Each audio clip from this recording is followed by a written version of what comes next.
നമുക്ക് ഇത് അസോസിയേറ്റ്സിന്റെ അടുത്ത് നിന്ന് കാണിച്ചിട്ട് അവരെ കൊണ്ട് ഗസ്റ്റ് ചെയ്യിപ്പിക്കാം.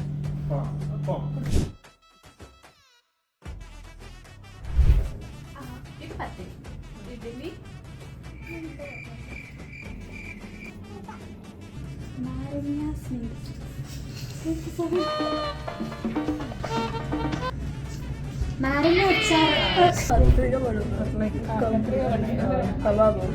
ഒരു കയ്യബദ്ധം നാറ്റിക്കരുത്.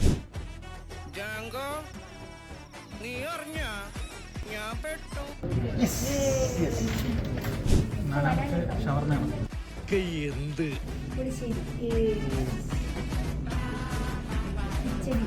ഇവളാള് കൊള്ളാമല്ലോ. ഏതായി